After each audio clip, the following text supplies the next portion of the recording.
దిల్ రాజు వాడెంత వీడెంత అని తీసి పారేసే బాపతు. హీరో నితిన్ గురించి తమ్ముడు సినిమా ప్రమోషన్‌కి సంబంధించిన ఇంటర్వ్యూలో, అది నితిన్ సరదాగా చేసిన ఇంటర్వ్యూలో ప్రతి పదంలోనూ అహం, పొగరు కనిపించింది. ఓ రేంజ్‌కు ఎదగలేకపోయావని, నేను నీకన్నా జూనియర్, నేనిప్పుడు ఎక్కడున్నాను, నువ్వెక్కడున్నావు, బన్నీలాగా గొప్ప హీరో అవుతావనుకున్నాను, కాలేకపోయావని అన్నాడు. దిల్ రాజు తెలుగు ఇండస్ట్రీని శాసిస్తున్నాడు కాబట్టి ఆ మాట అనగలిగాడు. ఎవరికైనా టైం రావాలి. ఇప్పుడు దిల్ రాజు టైం నడుస్తుంది కాబట్టి ఏమున్నా చెల్లిపోతుంది. అయితే బలమైన సినిమా కుటుంబ నేపథ్యం ఉండి ఫెయిల్ అయిన వారసులు బోలెడమంది ఉన్నారు. వాళ్ళతో పోలిస్తే నితిన్ కాస్త నయం. ఈరోజు కూడా హీరోగా ఫీల్డ్లో ఉన్నాడు. మరి దిల్ రాజు సర్టిఫికెట్లు అవసరం లేదు. కాకపోతే తనకు తగిన కథల్ని ఎంపిక చేసుకోవడంలో నితిన్ ఫెయిల్ అవుతున్నాడు. అంతే. ఎంత కష్టపడినా కొంచెం అదృష్టం కూడా కలిసి రావాలి కదా.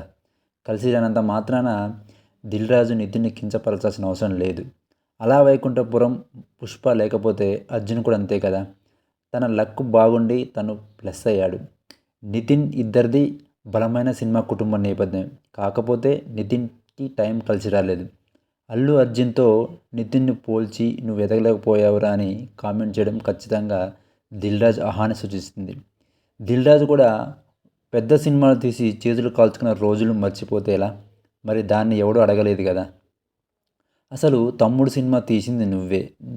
సేమ్ సామాజిక వర్గం, సేమ్ ఫీల్డ్, సేమ్ జిల్లా, సేమ్ నేపథ్యం. మరెందుకు ఈ పిచ్చి కూతలు? 4 మంచి మాటలు మాట్లాడొచ్చు కదా.